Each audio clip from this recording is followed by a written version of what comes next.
Lu tahu nggak sih betapa sulitnya sebagai pencipta lagu hidupnya? Yang bayangin yang tahun 70-an 80-an. Kasihan hidupnya. Itu yang menurut gue sama sekali tidak ada empati dari performer. Gue nggak nyebutin bukan penyanyi, performer siapapun gitu ya. Gue liat musisi hidupnya dulu kayak nggak punya masa depan ya gitu ya. Kalau nggak hidupnya rock and roll ya cuma main regular doang, terus nggak bisa nabung. Bokap gue tuh nggak pernah muji anak. Jadi sampai meninggal pun dia nggak pernah muji anaknya. Pagi rekaman, sore main ini, pokoknya main aja, dibayar berapa nggak mikir. Yang penting cicilan kebayar. Hai Singers, ketemu lagi dengan saya Indra Aziz di Vokal Plus Bebaskan Suaramu. Hari ini kita kedatangan seorang legend. Denny Aziz. Denny Aziz. Waduh, Denny Casmala hadir hari ini di YouTube channel Vokal Plus. Mas Den, makasih banyak. Sama-sama dulu.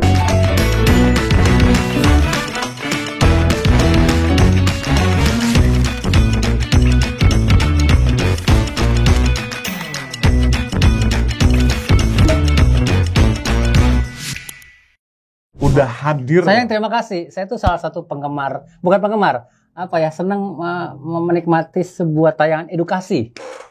Salah satunya podcastnya atau YouTube-nya Mas Aziz, dan menurut saya keren. Terima kasih. Belum ada yang kayak gini. Serius Mas Den. Aduh, seorang Denny Casmala loh, itu sebuah pujian yang sangat berarti buat saya guys. Iya.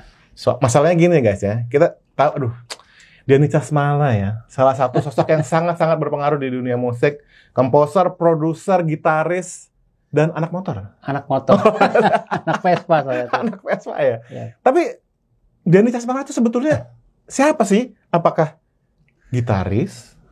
Apakah komposer? Apakah arranger? Apa sih? Nah ini nggak banyak orang paham ya. Jadi sebenarnya buat saya nih ya, mau gitaris, mau pencipta lagu, mau produser, itu cuma sebuah pekerjaan yang dipercaya sama orang. Jadi bukan status sosial atau kebanggaan. Oke. Oh produser keren, oh pencipta lagu keren. Nah itu cuma job biasa lah. Karena kenapa gue mikir gitu? Karena selama ini ketika gue bekerja gitu ya, gue nggak pernah meriwan. Oh kemarin gue udah bikin apa? Gue harus tutup buku nih, misalnya habis bikin siapa. Udah, karena gue harus move on. Ngapain gue ngarepin sesuatu yang ntar bisa meledak nggak gitu, atau ntar gue terkenal nggak ada gunanya. Buat gue enjoy gue adalah ketika gue bekerja dengan siapapun, dengan sama musisi, terus dia happy, udah cukup menurut gue. Sederhana itu. Sesederhana itu ya. Padahal ya, salah satu lagu dari seorang Mas Den Cas itu sampai sekarang di semua acara di seluruh Indonesia itu masih bergema ya. Kalau kalian nggak tahu keterlaluan ya. Contohnya kan.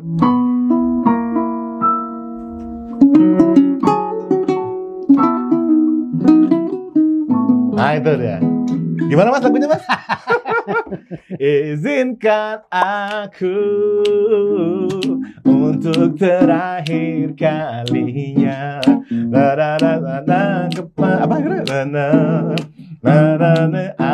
Asmara dan aku.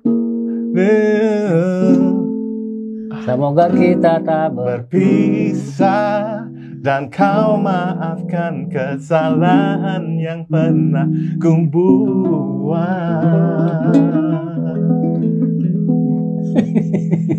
Diiringi langsung sama yang bikin lagunya guys ya. bayar loh. Oh iya bener juga. Transfer dulu ya. Oke. Nanti kita bahas. Iya. Belum sampai situ. Belum. Ya selain itu juga ada satu lagunya Mas Denny juga yang terkenal banget, yang baru aja dirilis ulang sama Rahmani Astrini ya. Oh iya. Yang berjudul apa, Mas?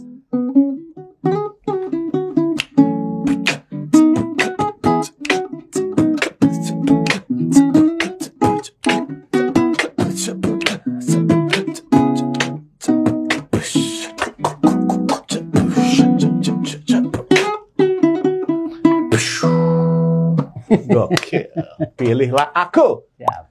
Baru dirilis ulang oleh Rahmani Astrini. Itu juga satu lagu legend dari seorang Den Cas, Mas Denny Casmala. Siap. Mas Den, tapi selalu banyak banget yang pengen gue obrolin nih sama Mas. Siap. Ayo kita ngobrol santai aja. Tapi gue selalu kalau semua tamu gue yang gue ajak ngobrol, itu mesti ceritain dulu perjalanan awalnya. Oke, karir musik maksudnya. Betul. Maksudnya sekarang kan Mas Denny sudah menjadi salah seorang legend nih di dunia musik ini. Tapi mulainya dari mana gitu loh? Mungkin banyak juga viewer kita yang mereka sedang memulai nih Mas Denny. Siap. Pengen juga dong gue jadi musisi sebesar Denny Casmala. Pengen sebesar. Saya orangnya kecil. Orangnya kecil. Gedean Mas Ajis. Tapi luar biasa guys. Dia mempunyai pengaruh yang menggerakkan industri musik Indonesia. Siap. Basicnya sebenarnya gue beruntung aja. Bokap gue tuh almarhum, udah almarhum. Bokap gue tuh musisi jazz. Om Chandra. Mungkin lo tahu ya, atau siapa lah gitu. Bokap gue juga seorang arranger juga dulu. Dia sering bekerjasama dengan Panca Pondak gitu di tahun 80-an, 70-an ya. Terus bokap gue juga dulu bikin lagu juga, terus gue beruntung juga punya bokap yang dari kecil tuh ngasih vitaminnya musik. Jadi tiap hari gue dengan interval do, mi, re, fa, mi, sol, fa, la, sol, si, la, do gitu. Jadi interval tuh peka banget gue gitu, ini chord apa. Cuman ya sebenarnya gue tuh nggak mau jadi musisi kalau mau inget dulu ya. Karena bokap gue itu kayak tentara. Jadi kalau kakak gue salaman itu dipukul tangannya. Sadis banget pokoknya. Oh gitu. Disiplinnya minta ampun. Oh iya. Sampai akhirnya gue mau main musik karena takut dipukul gitu. Dipakai penggaris gitulah, pakai rotan gitulah. Soalnya gue pernah ngeliat waktu itu ada siapa, kalau nggak salah Bu Bicen Mama Hit ya. Dan ada main piano cewek juga ada dulu. Iya. Omnik Mama Hit. Omnik ya itu ya. Terus kakak gue disuruh main lagu klasik. Habis si orang itu pulang, gimana? Tadi salah main, wah gitu. Nah, sejak itu gue trauma, nggak akan main musik gitu. Itu poinnya gitu. Tapi bokap gue pintar. Gue nggak dilatih main piano, tapi tiap hari kita dengernya itu vitaminnya adalah interval. Kalau mau pulang sekolah, kayak lo ngajar vokal gitu. Terus kita dikasih pemahaman tentang chord. Sampai kalau kita nonton film itu, bukan nonton filmnya kali, itu sudah dengerin ini chordnya apa nih? Ada adegan apa nih? Iya. Ini chordnya apa? Mayor 7/5 apa segala macam. Jadi kita tuh peka gitu. Ini half dim, ini diminis. Jadi TK SD itu udah kayak udah ngerti harmoni. Ada satu cerita waktu gue SD udah ngerti harmoni, guys. Jadi, waktu TK anak kecil nyanyi lagu Bintang Kecil, gue nyanyi lagu Spain. Kita tanya sama guru.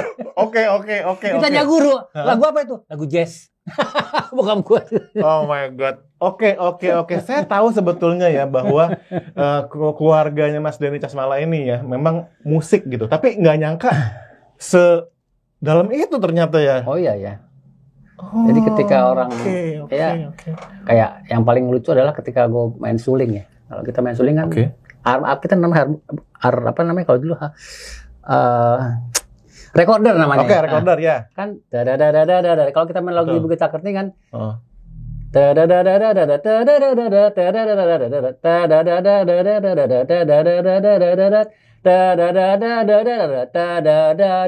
Itu kan nggak ada. Betul.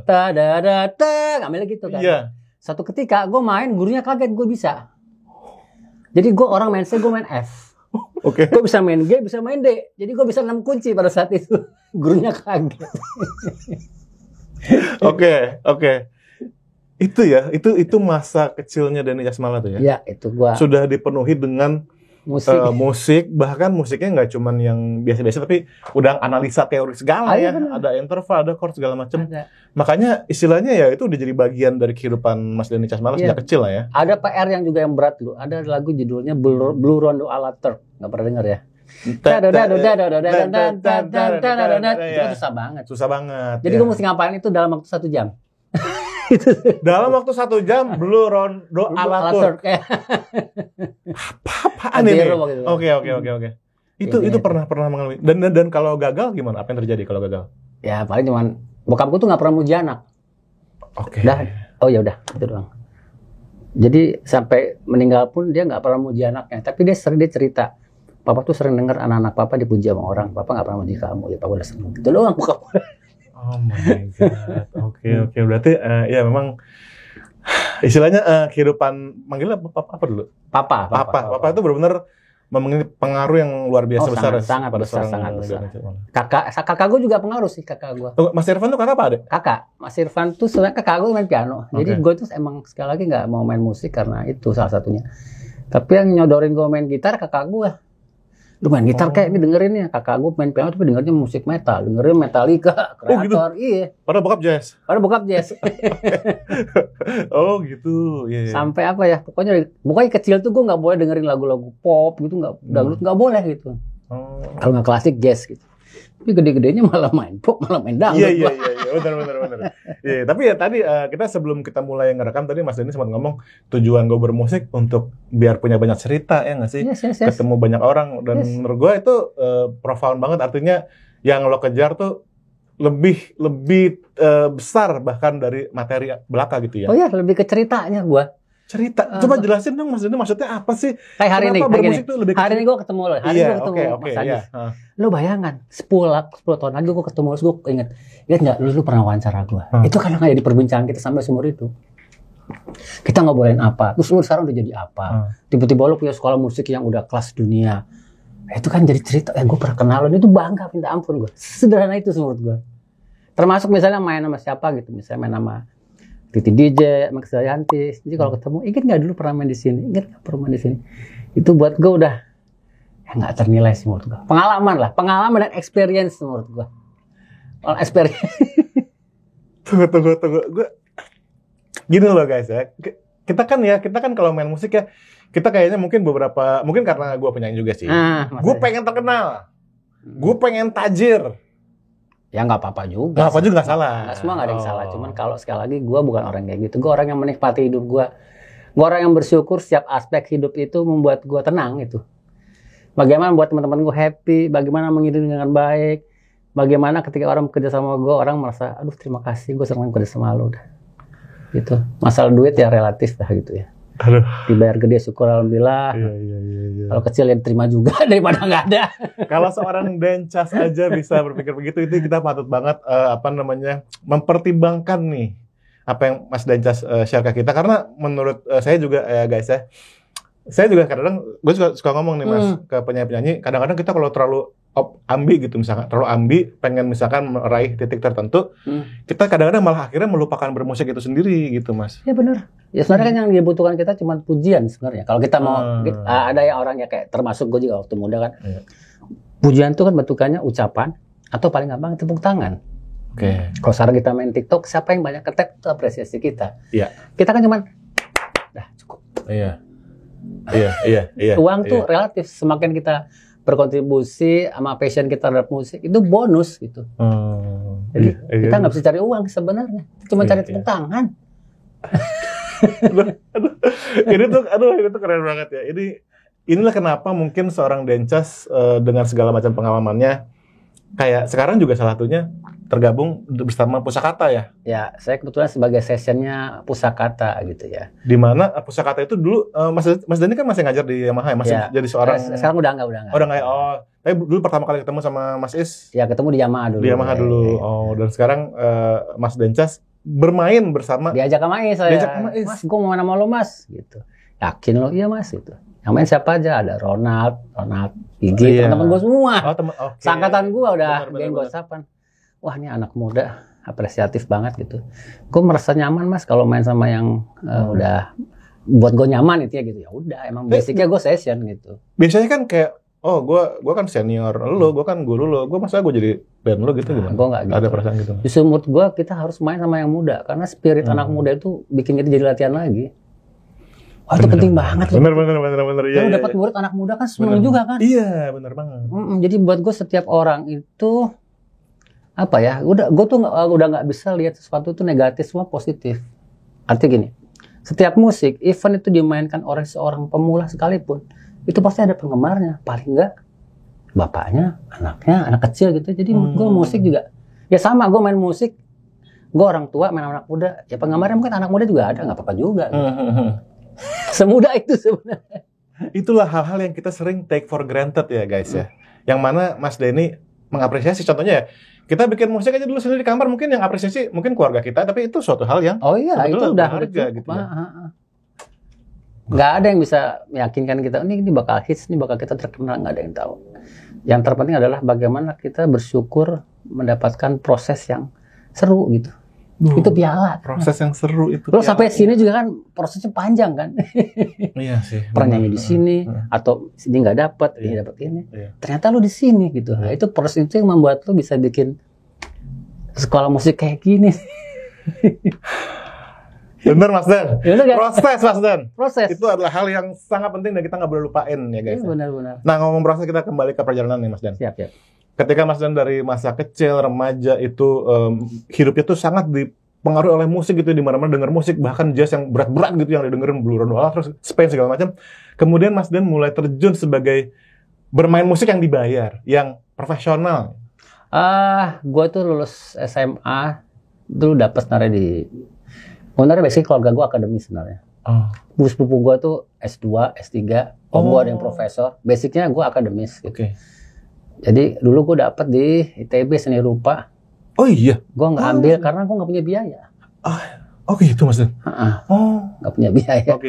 Terus pernah nganggur, ya udahlah. Bukan nganggur, gue dari SMA kelas 2 udah mulai main musik. Main musik metal lah gitu-gitulah. Tapi lulus SMA gue mesti realitanya gue harus hidup ya gitu. Terus gimana caranya nih? Ya udah gue main di kafe. Jadi lulus SMA tuh gue udah langsung main di kafe sama Sures, ada pemain bass senior. Oh my god, Mas Sures. Itu gue masih 18 tahun. Ya artinya ya main tuh seneng banget kan. Main di sana pagi, sehari bisa 3 kali main di kawinan, main di mana.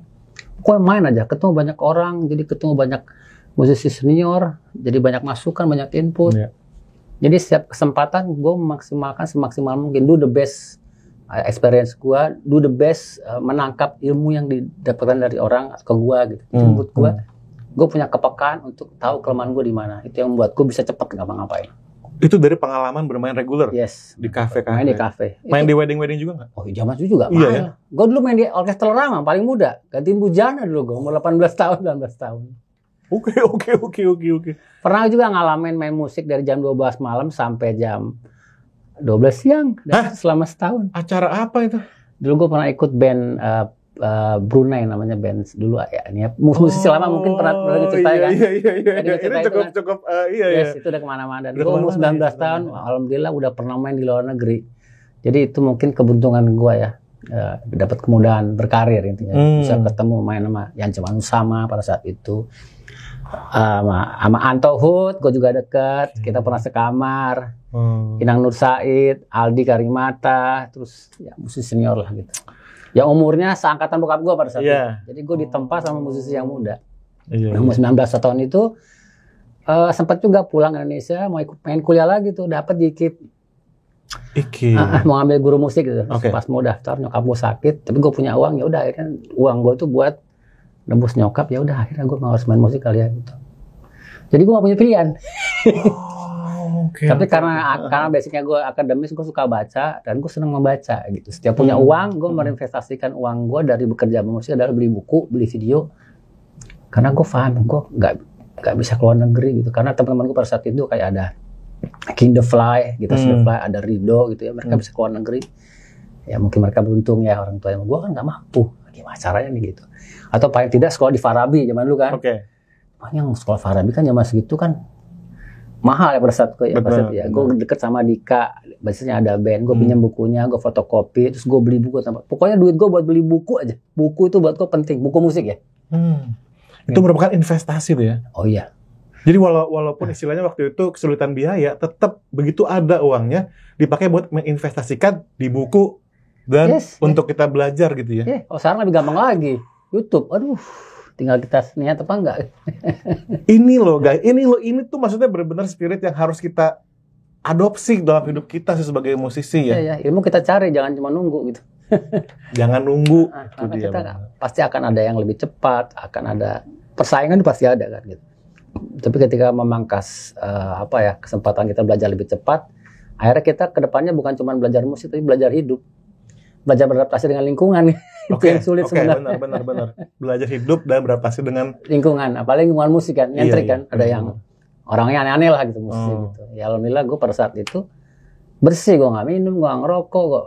Buat gue cuma pulang sekolah, lu latihan, main musik, beli buku, udah itu aja gue ngisi. Karena gue harus mapan gitu. Keren banget sih. Itu benar-benar yang namanya passion ya. Nah berarti kalau gue nanya gini mas, walaupun nih Om Chandra dulu bokap gitu ya, itu kan mementori lo sejak lo kecil. Iya. Tapi siapa lagi selain bokap yang lo anggap mentor lo nih? Oh, kakak gua Irfan Mas Jasmala Irfan, tuh menurut gua tuh orang yang paling berjasa. Itu yang nuntun gua memilih musik yang mulai dari mana, dan kakak gua cukup bijaksana untuk kamu harusnya kesini. Dan beberapa senior almarhum Perry Patisilano. Om Perry, ya. Itu adanya Om Mula. Gua main sama dia lama tuh. Gue main sama dia dari dimarah-marahin sampai dia sayang banget sama gue sampai dia meninggal. Dia salah satu mentor gue ya. Itu di regular ya. Iya. Kalau kita mulai berangkat ke musik industri, one and only ya, Ahmad Dhani sih menurut gue orang yang membuka gue. Kalau gue denger nih, Ahmad Dhani pertama kali ketemu Mas Dhani Cansuala itu ketika Mas Dhani lagi main sama Reza. Ya, bener nggak tuh ceritanya? Iya itu. Iya itu tahun 94-95 lah. Iya benar. Oke, berarti waktu itu Ahmad Dhani itu sedang apa posisinya ya? Maksudnya? Oh dia waktu itu ya Dewa lagi top-topnya. Dewa lagi top-topnya benar. Ya. Gue lagi main di kafe tahun 94-95. Ingat nggak di mana tuh Mas? Kalau nggak salah itu di News Cafe kalau nggak salah. Tuh kafe legendaris. Legend banget. Banyak banget. Sama Jazz Rock Cafe zaman dulu ya lo ngerti ya? Iya. Ya Reza kan teman gue dari SMA, gue udah main sama dia, main festival band segala macam. Dulu kan bandnya gue, Reza, Opi Danzo, yang nyanyi, almarhum Nita Tilana. Band gue tuh bagus-bagus, soalnya saya kakaknya Arman. Yang main bass Tohut, yang main drum Gary Herb. Mas Gary Herb. Kakak gue, Anton. Kita main regular, dia itu. Main gitu, tapi gue juga punya band lagi sama Reza dulu, bikin band festival, kita main sama Explosion, kita menang. Gua, Reza, Dika ada band, terus drummernya ada band juga, Steven Tamaji yang main gitu, yang vokalisnya Warna, itu main piano. Wow. Kita pada saat itu memang 18 tahun udah juara festival terus gitu, jadi hidupnya dipenuhi dengan kompetisi dan banyak main, intinya itu. Seru ya? Bener-bener immerse banget hidupnya dalam ya main reguler, ya main festival, main sama musisi ini, musisi itu, belajar banyak buku, mesti itulah guys yang itu rezeki menurut gua, rezeki nggak semua orang dapat kayak gitu Mas Ajis. Betul, bener Mas Dan, itu rezeki. Tapi kalau istilahnya nggak punya passion atau nggak terbakar seperti Mas Denny, mungkin dia nggak akan seperti itu kali kehidupannya. Kalau kebayang gini Mas Dan, kadang beberapa teman-teman juga mereka mengeluh, gue pengen bermusik tapi kayak gue nggak punya temen, atau misalkan gue nggak punya akses lah gitu. Tapi kayaknya kalau dengar cerita Mas Denny kayak ya udah buku, gue kalau ada duit gue beli buku. Ya udah gue main sama ini, gue main kayak ya memang kita mesti nyari sih. Kalau nggak nyari kita berdiam, ya ngapa-ngapain kita harus nyari dan bisa adaptasi sama lingkungan, gue bilang gitu. Ya asal kita milih lingkungannya yang baik gitu ya. Meskipun gue dulu zaman gue tuh ada lingkungan yang zaman drugs gila-gilaan, gue bisa milih lah yang mana yang baik buat gue gitu. Meskipun gue nggak bersentuhan barangnya, tapi gue bersentuhan dengan orangnya, nggak masalah juga gitu. Kok bisa membentengi? Ini penting nih, ini buat teman-teman ya. Mungkin ada yang baru mau masuk nih ke dunia hiburan, dunia musik. Gimana Mas Denny membentengi diri sih? Oke, basically gini. Orang tua gue tuh divorce waktu gue SMP kelas 2. Hidup gue tuh susah. Makan susah, main musik nggak punya duit, makin segala macam. Jadi gue harus hidup. Gue liat musisi hidupnya dulu kayak nggak punya masa depan ya gitu ya. Kalau nggak hidupnya rock and roll, ya cuma main regular doang, terus nggak bisa nabung. Rumah ngontrak, gue tuh ngontrak lebih dari 20 kali ya pindah-pindah. Hidup gue susah banget. Pindah-pindah kontrakan 20 3 bulan nggak bayar kontrakan, pindah sama nyokap gue, nyokap gue. Oke. Kita bertiga ikut. Nggak pasti gue bokap gue nggak ada masalah, cuman ya terus orang tua gitu. Iya. Kita benar-benar struggling. Gue harus mikir logik gue, kalau gue hidup musisi jadi orang susah, gue mau kayak apa? Masa gue harus kayak gini sih? Karena banyak teman bokap gue yang hidupnya nggak bener gitu, nggak bisa mengelola keuangan. Culture shock, tiba-tiba jadi terkenal, terus nggak punya uang, larinya macam-macam. Gue selalu bersinggungan dengan orang-orang yang banyak kayak gitu. Ada satu cerita gini, gue pernah main regular, gue punya drummer namanya Kiki. Waktu itu umurnya di atas gue 15 tahun. Main bass gue juga rata. Gue umur 19 tahun, dia umur 35. Ini cerita yang menurut gue mudah-mudahan jadi punya semangat musisi kayak gini. Dan kita jemput Mas Kiki yuk, kita mau main di Hotel Hilton Barsat. Kita jemputlah si Om ini, Om Doni namanya, main bass, jemput gue. Lihatlah Pondok Indah. Gue lihat gini, wah suatu hari gue harus punya rumah kayak gini. Gue ngomong kayak gitu sama teman gue gini. Oke, gue diam aja. Teman gue yang nyupir tuh diam aja. Wah, gue yakin bisa punya rumah gini, gede lah maksudnya gitu. Kayak.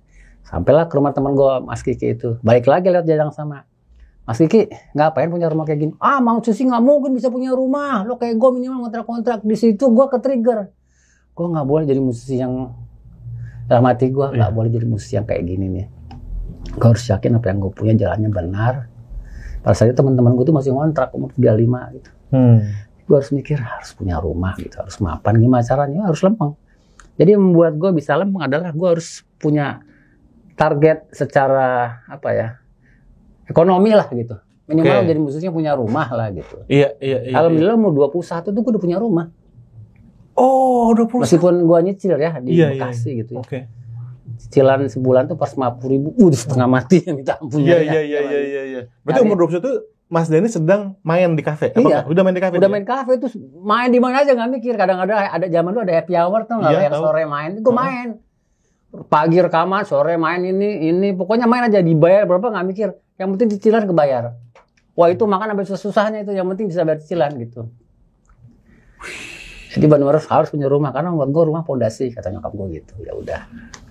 Dari situ ya gue punya kemampuan manajerial yang cukup baik ya. Gue membeli barang yang kalau nggak penting gue nggak beli. Kalaupun beli barang yang menguntungkan buat bidang gue. Gue beli gitar, gue nggak pernah pelit.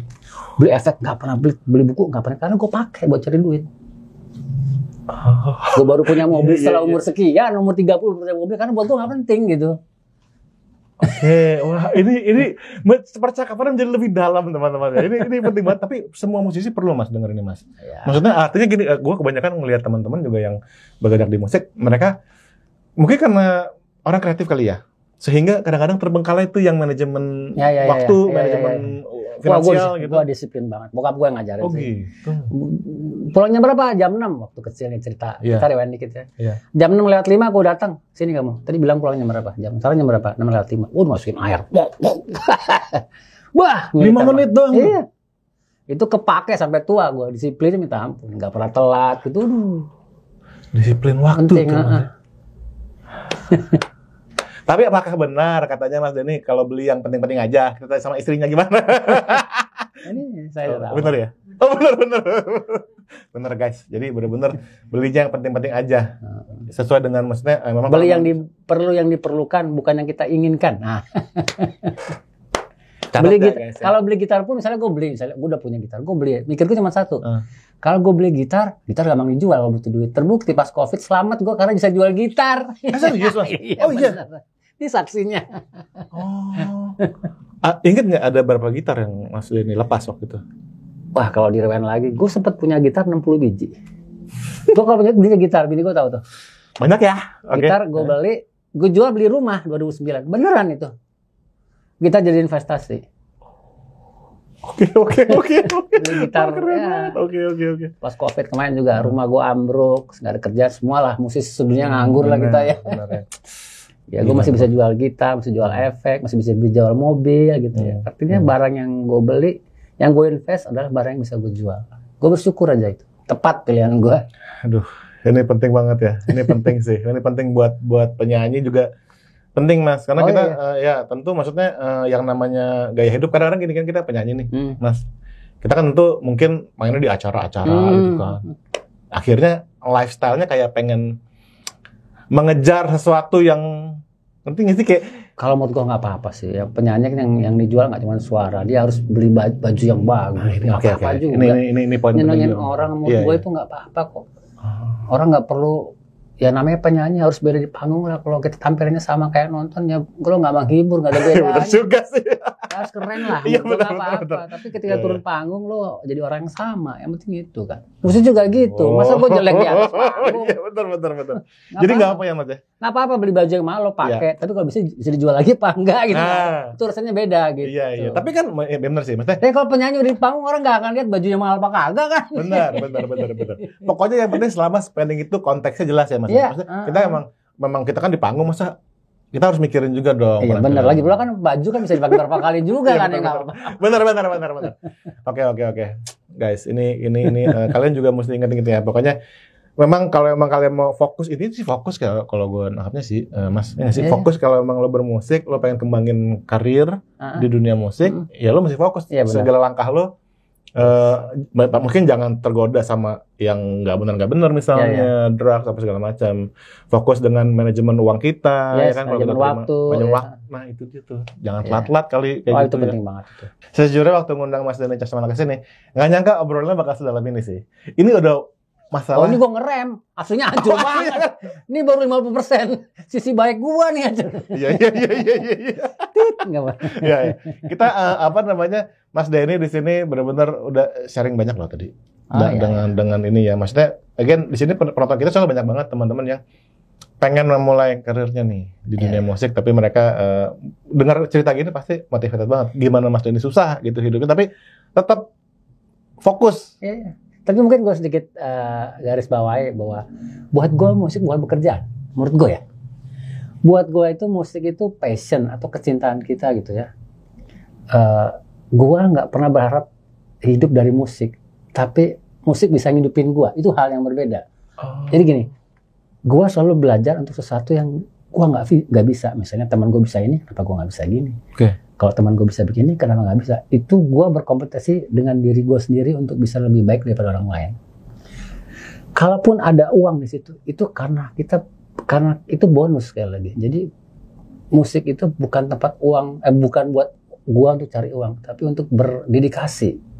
Uang itu adalah efeknya aja, menurut gue. Efeknya dari dedikasi itu. Apa yang membuat kita bisa passionate atau mendedikasikan diri kepada sebuah karya atau musik gitu? Yang pertama, kalau gue selalu berpikir positif sekali lagi. Buat gue nggak ada musik yang jelek, nggak ada vokal jelek tuh nggak ada. Yang ada cuma orang itu mungkin tidak bisa bukan menguasai ilmunya, atau orang itu memang nggak tahu caranya bagaimana gitu. Jadi tugas kita adalah yang kita paham, kita kasih tahu, kita mengedukasi. Jadi sekali lagi, like or dislike, suka atau enggak itu doang. Bagus apa enggak relatif. Tapi gue nggak bisa lihat orang itu negatif. Semua buat gue orang positif. Katakanlah misalnya lagu apa ya, madu di tangan kananmu. Mungkin dia verse-nya dia nggak enak, tapi gue yakin ada tempat di mana dia bisa enak. Misalnya gue lagi direct 5 vokal. Ini jelek. Bukan jelek, nggak tepat mungkin. Registernya ada di sini. Gitu loh, kayak gitu. Oke. Mas Denny selalu begini dari dulu, atau ada sesuatu yang dalam hidupnya Mas Denny Caksamala yang membuat nggak ada. Emang gue tuh motivator. Gue seneng banget membangkitkan spirit orang untuk bisa struggling, untuk bisa lebih baik. Itu dari bawaan, dari dulu gitu. Yang pasti itu sih, maksudnya ini kalau kita pakai istilah ini ya, itu motivasi jariah. Wow. Soalnya gini kan lagu-lagunya Mas Denny contohnya berharap taruh misalkan sampai sekarang di mana-mana tuh di acara-acara pasti dibawain kan. Itu kan memotivasi orang. Oh iya. Gue pernah bilang pakai aja lagu itu nggak apa-apa. Gitu. Tapi ingat yang paling dasar ada hak moral, ada hak ekonomi gitu. Ya udah paling tidak lo nyebutin. Kalau make lo excuse, lo telepon, lo kabarin, lo make cukup sebenarnya. Kalau lo ada rezeki lebih ya lokasi, karena kan lokasi atau lo transfer, atau kalau nggak ada nggak apa-apa juga. Itu hal yang mudah sebenarnya gitu kalau buat gue. Ya karena kan kondisi Indonesia ini secara secara distribusi keuangan industri kan masih belajar kita nih, masih adaptasi untuk masih menyempurnakan. Jadi yang terpenting buat gue sekarang ini apresiasi adalah ketika lo excuse, itu paling gampang. Paling nggak ngomong aja, komunikasi ya. Kalau zaman dulu kan susah ya, karena sekarang udah ada WA. Mas, gue pakai lagu ini. Terus paling nggak, kalau bilang gue enggak, buat apa gitu. Lo dapet duit nggak? Dapat Mas. Oke, kalau ada lebih kasih gue ya. Itu paling gampang sebenarnya. Iya. Itu istilahnya Ya apresiasi gitu. Mas, gue nggak ada Mas, tanda rezeki. Kayak kemarin misalnya kayak ada anggota DPR ya, Mbak Frida. Ya dia orang lama lagi. Mas Dencas, aku makasih. Cuman mau pakai lagu lo boleh pakai aja. Lo happy nggak? Happy. Ya kalau dapat bayaran ya udah. Kalau ada lebih kasih gue. Ya udah Mas, makasih. Buat gue udah cukup sebenarnya. Itu paling gampang. Tapi kan banyak sekali orang yang nggak mikirin gitu. Iya. Itu lagu gue karena terkenal. Gimana lagu yang nggak terkenal kan kasihan. Iya. Gitu. Kita rempet ke sana ujung-ujungnya. Iya. Aduh. Nggak apa-apa. Iya, benar.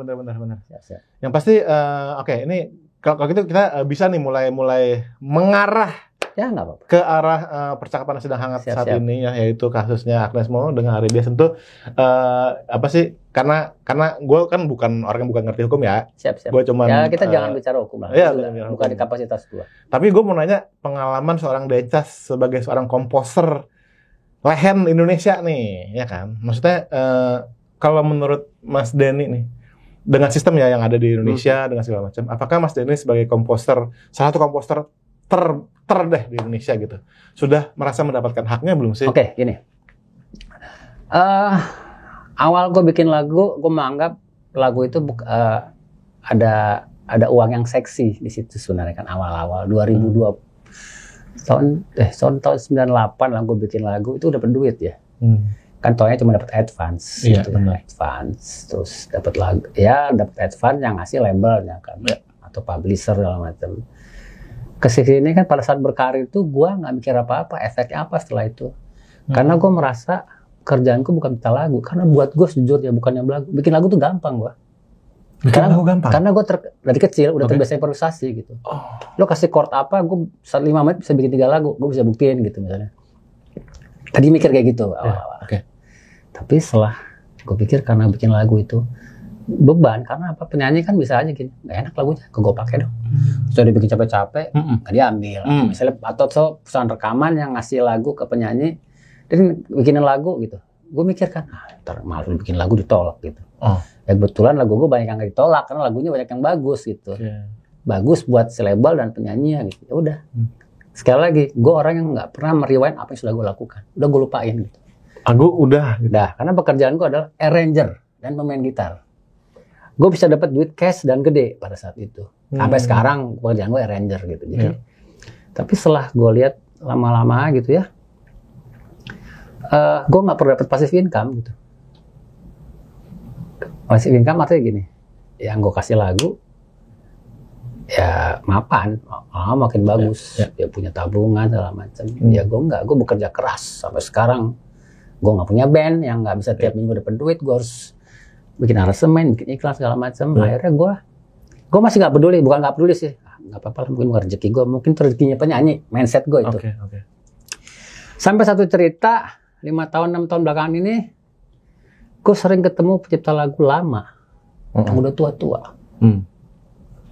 Dan lagunya hits semua gitu ya. Lebih dari 100 lagu, mungkin paling tidak 10-20 lagu hits lah yang mereka punya gitu. Hidupnya kasihan gitu. Mereka nggak beruntung karena mereka cuma bisa bikin lagu ya. Mereka nggak bisa di arranger atau session kayak gua. Mereka yang kadang-kadang mereka sebagai produser juga kan cari penyanyi. Ini gua ada lagu sini, gua mau rebutin. Penyanyi gede, gede aja gitu. Sudah nggak dapat apa-apa gitu. Gue punya rasa kepedulian yang sangat dalam karena buat gue ini mapan gitu ya. Mapan pekerjaan gue arranger gitu.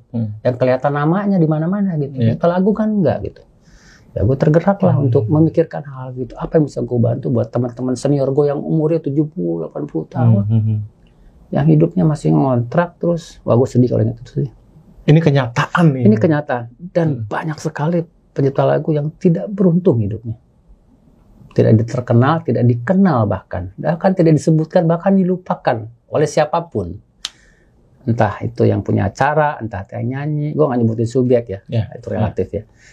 Jadi apa yang harus gue lakukan gitu? Ya udah, gue mikirin lah. Gitu. Gue mencoba memposisikan gue sebagai pencipta lagu gitu. Ya karena kebetulan lagu gue meledak kan. 2018 naik lagi tuh lagu tuh. Wah lo kaya ya dari duit dari lagu itu ya. Alhamdulillah. Orang nggak tahu gue duit banyak, bukan duit gue ada duit bukan karena lagu itu. Karena lagu itu dibawain orang banyak pensiun gue.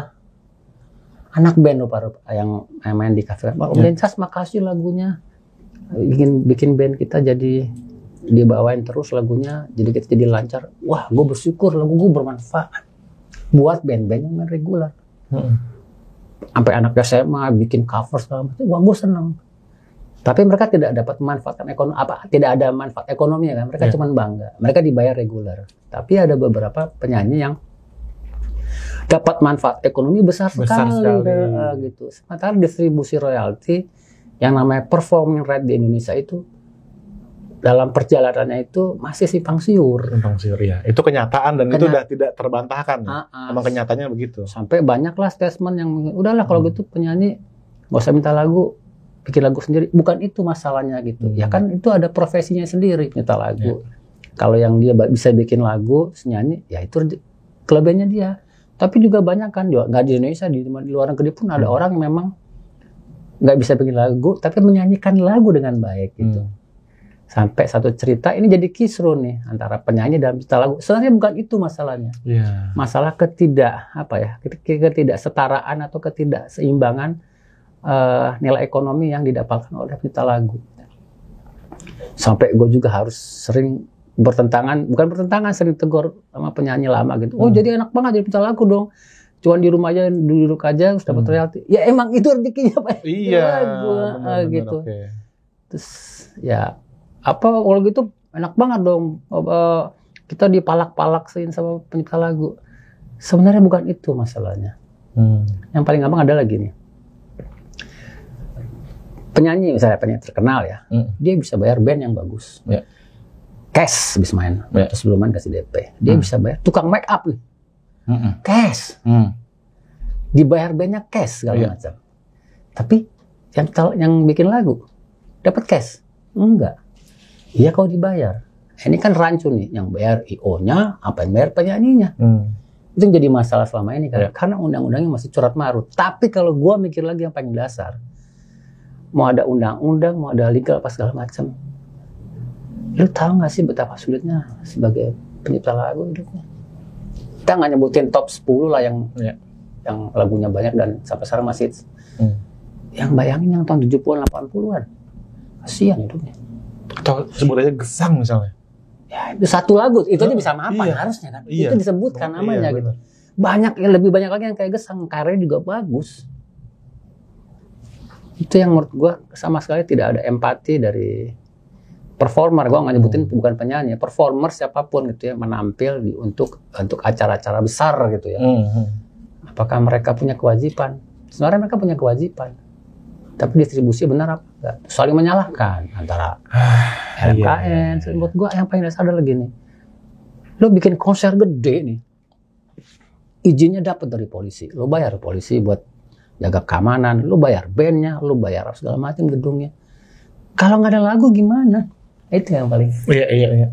Menurut Mas Doni kenapa sih penulis lagu tuh sering jadi yang kayak ya ntar aja gitu, kayak disampingkan gitu loh? Sebenarnya ini kebiasaan lama yang sama sekali nggak diajarkan atau nggak dijelaskan sama banyak orang. Gua mencoba merewind apa yang dilakukan waktu gua awal berkarir ya. Gua juga produser gitu. Gua cari penyanyi. Ada penyanyi, gua nggak nyebutin. Enak banget dia. Dapat kontak dari label, labelnya cari lagu, Yang gue sebagai produser, gue nyariin lagu dong, dah dapat lagu-lagu. Apakah si penyanyi ini ketemu pencipta lagu? Enggak juga. Ada yang ketemu, ada yang enggak. Ketemu pun juga emang duitnya apa rekaman namanya enggak juga kan. Jalanan nih artis gede gitu. Ya namanya penyanyi kan semuanya dibiayai secara finansial gitu ya. Tapi ada hak performing. Apa kada live dia harus ingat ada haknya si pencipta lagu itu. Yang sudah diatur pada tahun 2014 Undang-Undang Hak Cipta. Itu harusnya mereka dapat. Nah, sampai sekarang itu jadi bingung kan. Harus lewat LMKN apa bukan segala macam. Tapi kalau gue tarik rewind lagi, ada penyanyi-penyanyi yang sudah dari awal sudah direct gitu. Ada? Banyak. Ahmad Dhani pun mengaku itu. Dari dulu Reza main lagu Dhani mereka bayar. Akhir Lasso bayar. Karena gue nggak tega, gue nggak mintain. Tapi satu waktu gue bener juga ya. Tiap bulan nih penyanyi bayarannya udah 100 juta, 200 juta gue nggak dapet. Ya kayak paling gampang nih, gue open aja sama Reza. Teh, jangan dibawain lalu lagu itu deh. Kenapa? Sejujurnya gue nggak dapet royalti. Bukan dapet loh, gitu. Karena gue deket sama dia. Dapatnya berapa? Cuman 100 sekian gitu. Yang bener kamu? Ya udah jangan dibawain dulu aja. Kalau dibawain, IO-nya suruh hubungin gue. Oh, hubungin, oke. Paling gampang gitu. Karena Reza ini hatinya baik banget. Udahlah daripada pusing, udah gampang. Langsung aja. Lu gue bayar sama lo. Pasti dia mikir kan, gimana bayarin Casma? Dia tinggal naikin kan. Motong rezeki penyanyi? Enggak dong. Enggak. Iya. Itu yang gue bilang. Benar. Semudah itu. Iya. Jadi polemik sekarang itu direct license itu tidak dibolehkan. Gue nggak nyebutin ada pencipta lagu top yang direct license, yang lagunya banyak banget, tapi diem aja. Jadi sekarang pencipta lagu ini ada yang aman, ada yang takut, ada yang berani menyuarakan. Iya. Seolah-olah di framing penyanyi dengan pencipta lagu. Bukan itu masalahnya sekali lagi. Jadi kesannya Padahal enggak gitu. Penyanyi pun nggak akan motong rezekinya mereka. Iya, benar. Ya mereka bisa bayar tukang makeup jutaan kok. Bayar lagu berapa sih gitu. Ini yang sekarang saya bersama Ahmad Dhani, Rika Ruslan udah hampir 3 tahun nih bergerilya untuk membuat hak-hak kita lagu lebih bisa sepadan lah gitu. Iya. Nggak lebih kok gitu mereka tuh. Poinnya itu. Ya, kalau kasus Agnes segala macam, kasusnya beda lagi kan. Awalnya kasusnya masalah perizinan. Oke. Di mana juga yang punya lagu, ya yang punya lagu hak mau ngasih enggak ya enggak gitu. Kan dia memang tetap siapapun gimana pun juga kalau itu lagu kita yang nulis, ya sampai kapanpun juga itu lagu punya kita gitu kan. Sampai 7 turunan. Itu benar ada undang-undangnya. Ntar gua harus ini gua udah meninggal nih 7 turunan anak gua. Itu punya mereka gitu. Berarti memang ya kita bicara kenyataan aja bahwa penulis lagu itu banyak yang tidak mendapatkan haknya. Paling gampang, banyak hidupnya susah. Itu loh. Padahal gue selalu bilang gini, Mas Den. Gue bilang kayak penyanyi itu bisa naik, mungkin bukan karena suaranya bagus, kalau diganteng, karena lagu. Iya. Nggak sebenarnya, semuanya benar. Pencipta lagu butuh penyanyi, penyanyi butuh pencipta lagu. Ya, setara. Tapi ketika dalam perjalanannya, ininya beda, rate-nya beda. Ini naik ini segini terus. Ini udah lama-lama hilang. Sedangkan di luar negeri, seorang pencipta lagu itu menjadi sebuah profesi yang keren banget. Ada Max Martin yang bisa bikin lagu buat Britney Spears, Bon Jovi segala macam. Harusnya gua sebenarnya orang yang bukan gua, teman-teman di Aksi itu orang-orang yang memikirkan masa depan musisi pencipta lagu berikutnya muda-muda. Mereka harus tahu mereka punya hak sebenarnya. Oke. Pencipta lagu itu pekerjaan yang seksi, keren banget harusnya gitu ya. Ya Gesang aja bisa dengan 1 lagu atau 2-3 lagu, harusnya yang muda-muda juga bisa. Nah itu yang mohon dihargai gitu. Siapapun gitu ya. Entah itu yang pakai lagu, entah yang punya acara gitu ya. Jadi ya bikin lagu kalau buat gue jujur aja gampang. Iya. Tapi ada orang yang memikirkan bikin lagu lama karena takut jelek gitu, detail itu pasti lebih harus dihargai lagi tuh gitu. Iya, benar. Aduh, andaikan saja sistem yang berjalan itu benar-benar jalannya tuh sebenarnya lancar gitu loh. Sistemnya bagus. Cuman gini, paling gampang gini. Ada perbedaan tafsir sebenarnya. Siapa yang bayar, siapa yang tidak, siapa yang kewajiban itu kayak paling gampang. Paling gampang gini. Ada hal-hal yang kita nggak bisa tagih. Iya. Misalnya, kita nggak mungkin nagih ke karaoke-nya si Inul atau kafe. Ya itu diserahkan ke LMKN. Dalam hal ini menunjuk LMK kayak WAMI segala macam. Ya. Tapi ada hal yang menurut gue lebih gampang.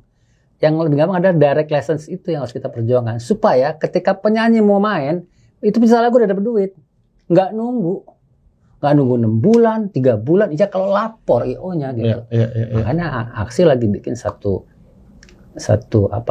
platform yang kayak tadi Mas Ajis bikin, kita juga punya gitu, supaya pencipta lagu udah tahu dapat duit langsung gitu, nggak gede sebenarnya gitu. Dan itu dibagi kalau katakanlah kita ngomong 9% gitu ya, si penyanyi bayarannya 100 juta gitu ya.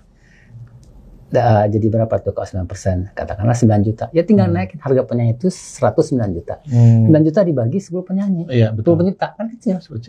Tapi kalau itu berkelangsungan terus kan bagus. Nah itu edukasi yang harus kami dan teman-teman Aksi saya itu ngasih tahu penyanyi tidak dirugikan kok gitu.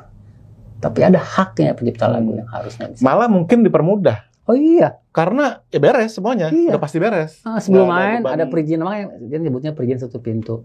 Nanti kepolisian segala macam, terus pencipta lagu dapat di depan sebelum main udah dapat udah. Paling gampang itu sebenarnya. Nah itu masih banyak yang saya nggak ngerti juga ada kepentingan apa orang-orang itu. Mereka merasa benar bisa dengar. PP-nya nggak gitu, gini-gini. Menurut gue bukan itu masalahnya. Ini udah ada solusinya nih. Ayo kita jalanin sama-sama. Bukan cari pembenaran gitu. Artinya kalau kenyataannya aja sistemnya nggak berjalan, kenapa kalau ada alternatif kenapa menutup diri? Iya. Siapa tahu alternatif yang ditawarkan ini justru mempermudah gitu. Iya, sebenarnya gitu. Jadi teman-teman aksi ini menurut gue orang-orang yang apa ya, gue bangga kenal. Rika Ruslan, Anji, Ahmad Dhani, Bambi Nur anak muda di situ. Ada, orang-orang yang mikirin pencipta lagu itu menurut gue hatinya baik banget. Iya. Oke, ini sudah mulai mengerti nih ya. Jadi tujuannya tuh apa? Nah, kalau Mas Den nih, gimana Mas Den menjawab? Kadang-kadang gini, beberapa orang tuh akhirnya jadi berprasangka Mas Den. Kalau menurut gue polemik ini nggak apa-apa. Kalau menurut gue ini ada hikmahnya. Si pro kontra ini. Jadi dipikirin. Cuman coba berpikir dengan dingin, dengan hati yang tulus gitu ya. Siapa sih pencipta lagu itu? Seberapa keberuntungannya? Seberapa punya kesempatan untuk bisa punya sesuatu? Challenge-nya lebih berat mana sama performer gitu ya. Itu yang paling gampang sebenarnya gitu. Iya. Dhani Ahmad menurut gue. Gue bukan karena dia berjasa besar buatku, tapi menurut gue itu orang mapan yang minta ampun, tapi masih mikirin cipta lagu. Padahal dia mah kalau nggak mikirin juga nggak apa-apa gitu ya. Menurut gue itu orang hatinya baik sekali sih menurut saya gitu ya. Mungkin pembawaannya begitu, tapi gue tahu banget orang baik banget. Iya. Nah, memang kadang-kadang gini ya. Ini gue terus terang, gue tuh kan dibuat bingung banget sama kasus ini. Mas. Kayak gue mikir, kayak banyak banget pendapat yang berbeda-beda. Nah, gue sebagai orang yang suka ngasih edukasi di online, gue takut dong, gue mau ngasih tahu informasinya takut salah dong. Ya, mudah-mudahan ini kan bermanfaat nih. Nah, itu dia. Makanya gue ngerasa memang komunikasi dan ngobrol itu luar biasa. Ya, makanya gue ketika lo ngobrol di IG kan gue jawab, kalau ketemu kita mesti ketemu. Nah, makanya harus ketemu kita. Jadi clear ya. Jadi clear, benar-benar. Oke, jadi berarti sekarang gimana caranya? Karena sekarang kan suasananya agak panas ya Mas. Dalam pengertian yang kiri-kiri, yang kanan-kanan. Dan mereka tuh seakan-akan masing-masing menganggap satu pihak yang lain tuh mencoba untuk kayak cari pembenaran. Tapi sekali lagi, orang-orang yang cari pembenaran buat gue adalah, gue sekali lagi berusaha untuk kerja sana karena mereka belum paham. Mereka belum ketemu di Cicas malah ngobrol kayak gini lah. Iya. Mungkin di teman-teman aksi juga ada yang keras gitu ya gitu. Tapi nggak apa-apa, menurut gue tiap orang punya cara yang berbeda-beda. Tapi teman-teman di aksi adalah orang-orang yang mikirin teman kita sendiri gitu. Dan mungkin salah satunya asosiasi musik yang diakui di secara hukum mungkin baru aksi ya. Ranger belum loh. Gue Ranger loh. Iya. Atau penata vokal juga ada royalti kan sebenarnya harus dapat. Iya. Kalau kita ngomong secara teknis, pekerjaan arranger jauh lebih sulit daripada pencipta lagu misalnya gitu. Karena ngukurin aspek penyanyinya, aspek lagunya, instrumen namanya. Dapat royalti enggak. Ini baru pencipta lagu. Gitu. Berarti ya memang at least harapannya gini ya, dari semua kehebohan ini tuh ini diperbincangkan. Oh iya. Dan hopefully akhirnya mendapatkan solusi. Ya kan? Tapi awalnya diperbincangkan dulu yang terpenting ya nggak sih? Sebenarnya kita aksi itu sudah berjalan hampir 3 tahun. Kita udah ke kementerian, waktu itu masih Kemenparekraf, sekarang udah Ekraf, kita udah fokus lagi, kita udah ketemu. Jalurnya pun jalur resmi gitu. Udah. Kan? Kita minta pemerintah turun tangan untuk mengatur ini, untuk mengubah undang-undang hak cipta. Makanya Dhani, Once, Meli ada di sana. Insya Allah mereka bisa merubah itu, bisa memperjelas supaya tidak menjadi salah tafsir. Gitu ya. Iya, benar. Jadi gue pribadi terima kasih buat Meli, Once sama Dhani Ahmad memperjuangkan yang harusnya bisa lebih baik buat penghidupan musisi. Karena musisi itu kan menghasilkan devisa, kita bayar pajak loh. Benar. Kita tuh ada ketika mau campaign, mau pemilu, begitu nggak dibutuhkan kita nggak ada. Mereka lupa gitu. Kita tuh butuh fasilitas bahwa musik itu bahasa internasional. Musik itu bisa membawa Indonesia kemana aja. Benar, itu budaya. Dan umurnya itu kan musik kan banyak. Kita ngebandingin sama olahraga gitu. Olahraga ya umur 30, 35 mereka udah fisik udah enggak ya. Udah cukup lah gitu ya. Tapi fasilitas buat para olahragawan tuh banyak. Fasilitas musik nggak ada loh. Lu bayangin negara Indonesia kalau kita punya studio gratis, punya gedung segitu banyak, gedung olahraga, masih gedung musik agak punya. Musik nggak ada ya. Benar. Jadi udah saatnya pemerintah itu memikirkan kehidupan seniman musik yang jelas-jelas bisa menghasilkan uang. Benar. Lo bayangin sekolah musik banyak, bayangin sekarang bisa hidup jadi main musik loh. Nggak harus jadi dokter gitu. Iya. Iya, benar banget. Itu perlu banget peran. Ini ambisi pribadi gue. Iya, ambisi menurut gue di luar musik, gue harus berbuat sesuatu buat musik apa ya. Pemerintah harus peduli. Kenapa Korea bisa maju? Karena pemerintahnya peduli. Itu paling gampang. Sebuah bangsa bisa besar karena budaya juga ya. Iya. Musik kita banyak loh. Seni budaya musik ya. Musisi yang banyak luar negeri semuanya pada bayar sendiri loh. Kasian loh itu. Iya benar. Agnes aja bayar sendiri ke Amerika mungkin. Iya benar. Ya kemarin juga ada Agur Acapella, mereka main di Rusia. Cari duit susah, nggak bisa berangkat gitu. Iya. Malah yang bayarin embassy Rusia akhirnya. Yes. Gue tau banget. Gue sering kan 2015 gue udah 3 kali ke Rusia. Musik kita tuh keren loh. Gue main lagu-lagu koplo, lagu daerah gitu, mereka bisa joget. Kita tuh punya sesuatu yang beda gitu. Kita nggak kalah main India sama Korea. Kita original musiknya, cuma pemerintah belum peka. Kita musik tuh kayak kurang jadi apa anak tiri gitu kali. Bukan kurang, pemerintah tidak peduli. Makanya dengan adanya aksi, dengan ada teman-teman kita di DPR, semoga kebuka ya. Gitu. Berarti gue nangkapnya gini mas, ini bukan masalah Agnes Mo sama Ari Bias, ini masalah lebih besar lagi. Ekosistem yang harusnya bisa menghidupi masa depan pencipta lagu, pemain musik seluruh Indonesia bisa mapan, harus bisa. Oke, wah ini benar-benar membuka pikiran dan wawasan yang lebih luas. Karena ini bukan masalah satu orang aja ya, tapi memang masalah ini masalah besar. Termasuk profesinya Mas Ajis, ini profesinya sebenarnya udah dokter kalau akademik. Dia ngajar loh. Waduh, gila, ini menurut gua berat ya, ngomong Dencas gitu berat kita. Benar, gua pernah ngomong sama temen om gua ada yang profesor ya cerita. Dan kayak kamu tuh sudah dokter dan kamu udah bikin lagu. Ya. Apa gua GR benar juga ya gitu. Lu udah ngajar, apalagi ini ngajar. Profesor Adis ini menurut gua. Aduh. Ya tapi beneran Mas Den, gua sangat-sangat senang banget mendengar sudut pandang dari seorang komposer langsung gitu loh, yang memang sudah seorang arranger yang sok-sok jadi komposer. Arranger yang sok-sok jadi padahal dia anak motor sebetulnya ya kan. Tapi sudah berapa dekade berkecimpung. Alhamdulillah kalau bermusik gitu. Itu 35 tahun. Ya berarti kan apa yang dibicarakan kenyataan. Bukan asal dengar-dengar aja, tapi memang sudah mengalami sendiri dan ada kenyataan gitu. Iya. Ini semoga teman-teman juga yang nonton ya. Jadi lebih banyak wawasan baru yang terbuka dan pokoknya kita doain sama-sama ini masalah ini yang lebih besar ini diperbincangkan dan mencari solusi ya. Dan kita bangsa Indonesia, intinya buat Indonesia. Buat Indonesia betul ya? Siap. Luar biasa. Dan kalian juga harus maju nih sebagai penyanyi, sebagai penulis lagu, sebagai musisi, berkarya, bikin Indonesia terus maju dan berkembang di mata dunia gitu ya Mas. Siap. Amin ya Mas. Satu lagi, apa tuh? Kalau nggak bisa bikin lagu, hubungin Denny Casmala. Nah, hubungin Denny Casmala ya. Aduh, luar biasa Mas Dan. Mas ini kemarin nih ya, bikinin buat Anak Ketora bukan sih? Iya. Iya. Itu gimana lagunya Mas Dan?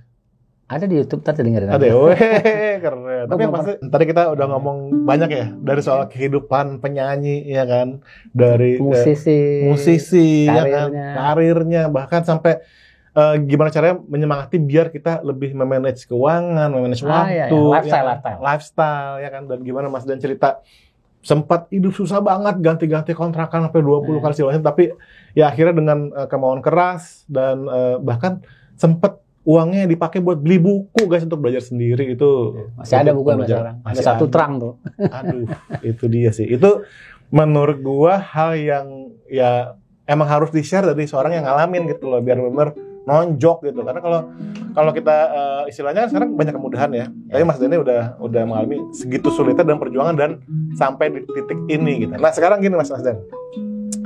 Gue juga pengen ngomongin tentang masalah menulis lagu. Oke.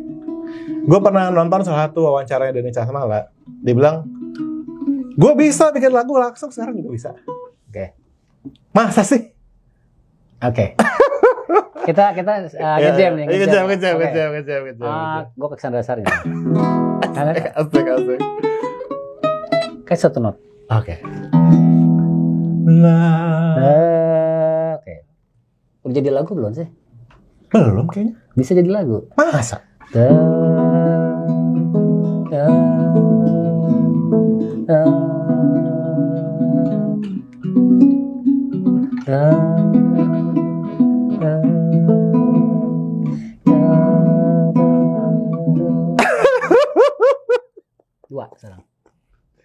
Tunggu. Tadi satu nada doang ya? Iya, sekarang 2. Tadi ada lagi nggak? Tete. Tete. Tada. Tada. Tada. 3. Tete, ayo lagi. Tetara. Tete.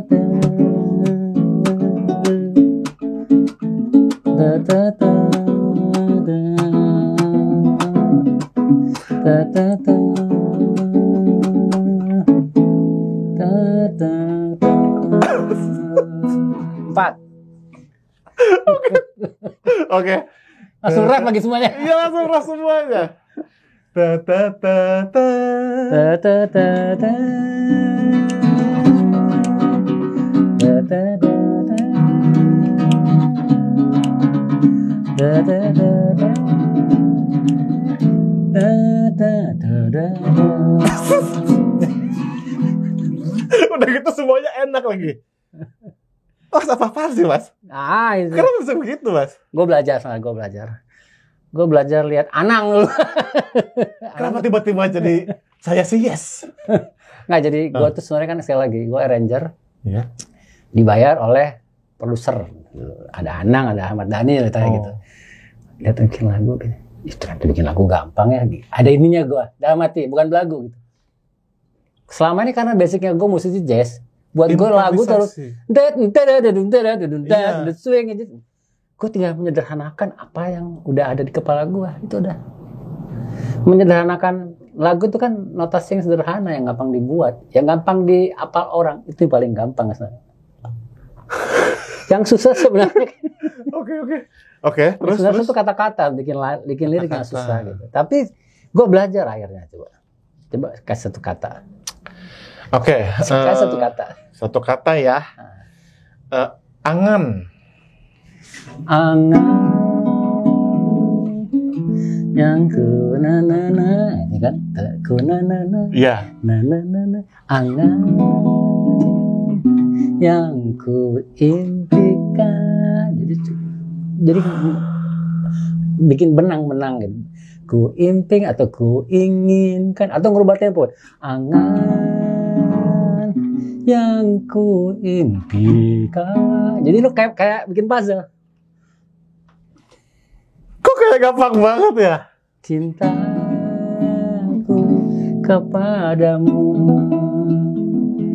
aku makin cinta sama kamu, tapi kamu tak peduli padaku.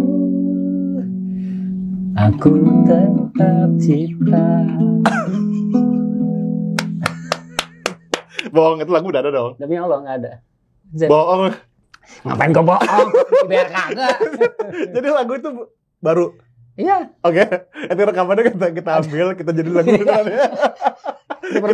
Kita produce beneran ya. Enak loh Mas lagunya. Oh ya. Ya. Nah, soalnya gini loh. Tuh, belum selesai ya. Masih ada lagi nih. Masih ada lagi. Terus song.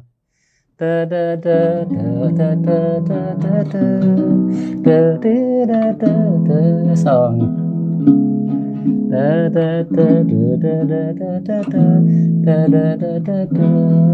Ref. Itu ref. Bridge. Gitu.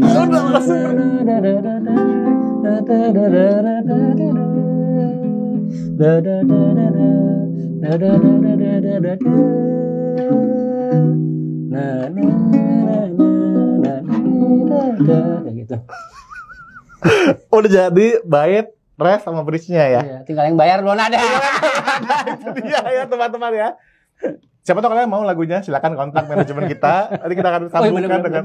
Ya kan, siapa tahu dia nonton. Oh, gue mau tuh lagunya tuh. Terima bongkar pasang lagu.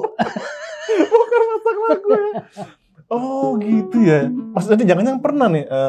Dan gue mau rekaman nih penyanyi gitu. Ya udah, ketemu di studio belum ada lagunya, langsung bikin on the spot. Gue selalu bikin lagu penyanyi harus ke rumah gue. Gue nggak pernah nyetok lagu. Serius. Ngapain datang. penyanyi ke rumah Mas Denny? Ini pukul-pukulan. Iya. Nggak, biasanya gue ngobrol. Misalnya Iya. gini, gue ngobrol. Lu sukanya musik apa? Iya. Dengerinnya apa? Lagi mau cerita apa gitu. Misalnya kayak Nafa Urba dulu. Nah, Mas aku habis putus sama si A dulu. Iya. Oh ya? Kenapa? Iya aku sedih banget ya. Ketika dia ngomong kata-kata langsung gue catat. Nih. Liriknya oke nggak? Oke. Nadanya ya improv aja kayak kita main jazz. Bisa begitu prosesnya? Lu udah punya anak belum? Udah. Anak lu berapa? 1. Yang mana yang paling suka? Yang paling care sama lo misalnya. Oh iya, oke. Namanya siapa? Omar, Cowok ya. Cowok. Kamu lelakiku, kamu kesayanganku, kamu anak pertama, bikin bangga sama papa. Segitu. Apa-apaan sih? Jangan jadi penyanyi kalau bayarannya kagak gede. Ya, oke. Ya ampun, berarti enak banget jadi Mas Denny Casmala ya? Enggak. Ini bukan hal yang mesti apa ya? Enggak, ini is a gift sih menurut gue ya. Ini udah ada yang ngatur lah menurut gue. Ya, udah biasa. Iya, kok bisa semudah itu? Ya, kayak lo ngajar deh. Lo ngajar siswa apa yang lo Iya. lakukan? Ya, semua lo pasti kan lo menganalisa murid lo dong. Oke. Lo ngelihat murid udah tahu dong nih anak di sini. Ya sama kayak gitu. Tapi pernah nggak sih seorang Denny Casmala mentok gitu? Kita sebutnya writer's block, pernah nggak? Ada. Hah? Ada. Gue main kafe berpuluh tahun, sebegitu banyak note, sebegitu banyak lagu. Semua kan tinggal ngeluarin sedikit aja gitu. Kalau bosen pernah nggak? Bosan nggak ada. Nggak ada juga. Musik tuh buat gue menyenangkan. Setiap aspek hidup tuh ada inspirasi. Gue nonton YouTube aja langsung bikin lagu ini ya. Ini masa nggak ada yang bayar. Tulis liriknya. Benar. Jadi kalau lihat, nih contoh nih. Iya. Gue tuh sering banget menulis karena gue tahu hal yang sulit membuat lagu adalah bukan notasi atau harmoni, tapi bikin lirik. Oke. Gue ngumpulin lirik banyak banget nih kayak gini.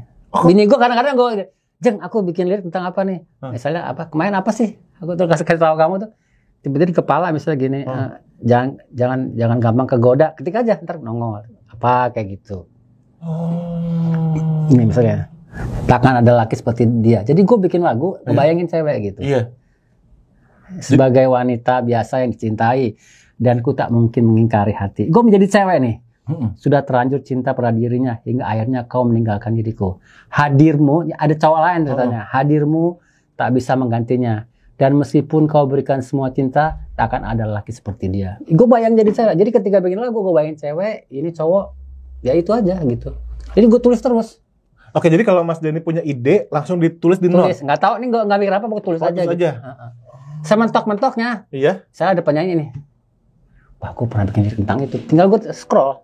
Oh, nih. Punya bank. Bank lirik gitu. Kalau notasi mah kayak tadi cepet gue gitu. Wah, tuh bener banget. Iya. Ini sih nggak seberapa lo kalau kena Maya Estianti sama Piu. Oh, itu lebih gila lagi. Sama Ahmad Dhani lebih gila lagi. Mereka guru-guru gue. Gue kebayang sih. Gini aja udah gila banget, apalagi lo mesti wawancara tuh Piu tuh. Ada cerita gue pernah. Sebenarnya nggak tahu karena gue deket sama waktu itu Jarum, bikin tentang songwriter. Jadi gue jadi moderator. Dari mereka nggak sadar gue belajar dari mereka. Maya sama Piu tuh gue adu, bikin lagu judulnya Gembel, 5 menit. Udah bikin lirik, gila mereka bilang. Itu gue termotivasi bikin lirik gue harus bisa gitu. Oke. Waduh. Oke. Saya bikin notasi cepetan gue gitu, bikin lirik tapi menurut gue mereka luar biasa. Mereka penulis bener-bener. Mereka ngerti literatur, bahasa. Kalau gue kan ya kayak orang ngobrol gitu. Gue nggak bisa tuh bikin lagu kayak yang puitis gitu, nggak bisa gue. Gue bikin yang lugas. Oke. Sekarang pengen tahu nih, ini dengan pengembangan teknologi pengen tahu tanggapan Denny Casmala terhadap AI. Ini pertanyaan bagus sekali. Sama gue pintaran gue. Oke. Iya itu, oke. Gue berpikir kayak AI sekarang. Lo tinggal kasih tema. Oke. Gue lihat AI ketika lo ngetik akan keluar kan. Iya. Jadi gue sebenarnya udah kayak AI. AI itu kayak gue sebenarnya. Oke. Dia nanya, lo butuh tentang apa? Ya kayak gitu. Ide ayah itu mungkin berpikir sama kayak gue gitu. Makanya nggak akan ada mentok. Ngerti. Dari mana kau dapetin ide segala macam? Ya sekali lagi, gue belajar nggak cuma bermusik ya, gue belajar hidup, bersosial, beradaptasi, peka sama hal apapun. Gue banyak mendengarkan orang, siapapun. Itu buatku jadi inspirasi. Makanya ketika ditanya mau cerita apa, ya udah, nggak ada yang sulit kok. Gitu, tinggal ngobrol aja kok gitu. Itu gue bilang, gue adalah gue punya banyak experience, banyak cerita. Akhirnya mudah mau ngapa-ngapain. Iya bener, aduh itu kita kembali ke situ lagi ya guys ya. Kita bermusik, banyak cerita, jadi kita akhirnya mau ngapa-ngapain. Jadi itu menjadi bahan kreativitas kita juga ya. Benar Mas Adis, kehidupan itu ya. Belajar banyak kan nih kalian nih dari percakapan kita nih. Kita lagu harusnya hidupnya mapan ya. Mikirnya kayak gini susah. Gue bisa gitu juga bukan karena kebetulan, karena gue juga belajar. Apalagi orang yang bener-bener dari muda, kayak misalnya siapa ya? Odi Agam itu, wah lagunya kan bagus-bagus saya minta ampun gitu ya. Itu mikirnya kayak apa itu nggak sekolah tapi benar-benar inspiring people, bagaimana membuat lagu tanpa sekolah. Kalau gue kan belajar gitu, belajar lihat Ahmad Dhani. Mereka gimana coba? Benar. Atau The Beatles gitu. Wih, makanya hidup udah kere kasihan gue mikirin. Iya benar. Semoga semua nanti yang denger ini atau mungkin performa penyanyi apa segala macam ingat bahwa bikin lagu itu gak semua orang bisa gitu. Ya kalau dia bisa bikin lagu ya bagus lah gitu, apa juga gitu. Mungkin gak akan ribet, tapi kan emang ada orang-orang yang diciptakan sama Tuhan punya kemampuan bisa membuat lagu yang bagus. Betul. Benar. Wah itu. Aduh, Mas Den. Siap. Ini kita baru pertama kali kita ketemu ya. Kita pernah ketemu. Gila kan? Ini sih jangan jadi pertemuan terakhir dong maksudnya. Wah enggak lah, apalah. Kita maksudnya gue tuh orang, gue nggak ya kalau mungkin orang ada yang tersinggung sama gue, tapi gue yakin kalau udah kenal gue deket akan tahu lah gitu. Maksudnya gue bukan orang yang, gue bukan orang pembenci lah gitu. Gue akan mencoba memahami kenapa orang itu nggak sepaham, mungkin karena belum tahu atau gue yang nggak tahu dia. Selalu memposisikan gue kayak gitu. Pentingnya komunikasi. Yes. Ngobrol. Ya, komunikasi, adaptasi, mendengarkan apa orang yang tahu gitu. Itu aja sebenarnya. Itu penting banget, harus dibudayakan dan harus sering-sering kan. Juga, apalagi di dunia musik ya. Apalagi musik kan isinya kita doang ya. Musisi harus kalau mau maju ya mendengarkan dan bertanya kalau nggak tahu, dan jangan ngasih tahu kalau lo emang belum ditanya. Itu penting itu. Iya. Aduh, ini sebetulnya ya, kalau saya nggak diingetin guys bahwa ini sudah 1,5 jam, sudah menuju 1,5 jam, saya rasanya pengen menyekap Denny Casmala di sini dan ngobrol lebih banyak lagi ya. Tapi tentu setiap obrolan harus kita tutup dan kita sambung lagi di lain waktu. Ya kan dulu. Tapi yang pasti lo harus main sama gua suatu hari. Harus. Gokil, suatu kehormatan. Harus punya cerita, jangan cuma ngobrol doang, harus main kita. Harus. Yang pasti siapa tahu kalau misalnya one day gue main motor kan. Bisa main. Kita belum nyanyi loh. Oh iya dong, bener. Malah gua apa nih? Kita nge-jazz dikit yuk. Involve ya. 1, 2, 3. L is for the way you look at me. O is for the only one I see. V is very, very extraordinary. Now E is even more than anyone that you adore, and love is all that I can give to you. Love is more than just a game for two. Two in love can make it. Take my heart, but please don't break it. Love was made for me and you. Yo, solo.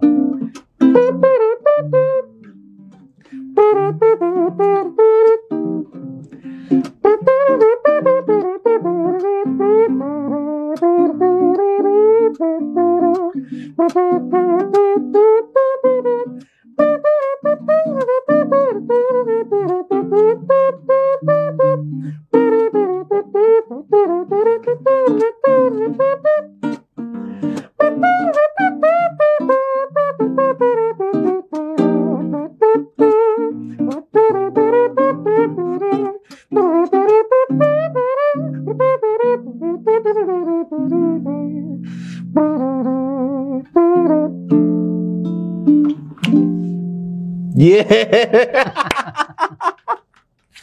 Gokil guys. Ya, Itu dia. Itu sisi lain Denny Caknan atau sisi asli Denny Caknan? siapa aja. Sisi apa aja ya? Bersenang-senang. Kita lagi bersenang-senang. Bersenang-senang ya. Denny Caknan banyak sisinya. Siap, siap. Mas Den. Siap. Terima kasih. Gue kayak belum rela, kayaknya belum rela gue mau melepas percakapan ini. Nanti kita gue diundang lagi, kita ngobrol yang Harus dong. Kan musik nggak cuman experience, tapi bagaimana cerita mencapai satu target gitu-gitu kan gue belum sharing nih. Bagaimana menjadi orang yang meminimalisasi kesalahan kita, bagaimana kita kalau nggak tercapai apa yang kita lakukan, itu belum ngomong kayak gitu-gitu. Itu menurut gue nah soalnya kita harus sharing. Bener banget. Kita harus punya plan A, plan B, plan C, menurut gue itu penting sih. Ah iya, Di itu belum musik, kita omongin itu tuh belum ya, belum kita ngomongin. omongin tuh. Aduh banyak banget yang mesti kita omongin. Mas Dan yang pasti ini bukan jadi yang terakhir. Iya. Tapi masa gue selalu lupa Tri, di semua tamu gue selalu minta kasih motivasi ke penonton. Banyak teman-teman yang mau berkarir di musik, pengen berkarir tapi nggak tahu mulai dari mana. Sekarang tadi sebenarnya udah gua sebutin sih sebenarnya musik itu bukan pekerjaan buat Oke. musik itu kecintaan. Bagi gua mungkin, tapi ya sekali lagi goals itu adalah experience-nya. Proses itu adalah sesuatu yang harus kita punya karena setiap proses itu akan membuat kita menjadi banyak belajar. Jadi bermusiklah, bermainlah, bersenang-senanglah dengan siapapun karena setiap orang pasti ngasih spirit yang berbeda-beda dan itu akan memberikan lo banyak ilmu. Aduh, bermainlah bersama dengan banyak orang karena itu kan membuat cerita yang berbeda-beda dan kalian akan mendapatkan banyak ilmu guys. Yes. Denny Caknan. Sama-sama Mas Ajis. Tos dulu. Makasih banyak atas Sama-sama. kehadirannya hari dan sharing. Siap. Banyak banget sama kita semua dan sama teman-teman semua yang nonton. Dan untuk menutup video ini kita ngomong bebaskan suaramu sama-sama ya Mas Dan. Ya, bebaskan suaramu. Yes. 1, 2, 3. Bebaskan suaramu. Yes. Apa ini? Gue banget nih. Oh, gue banget. Oke, siap.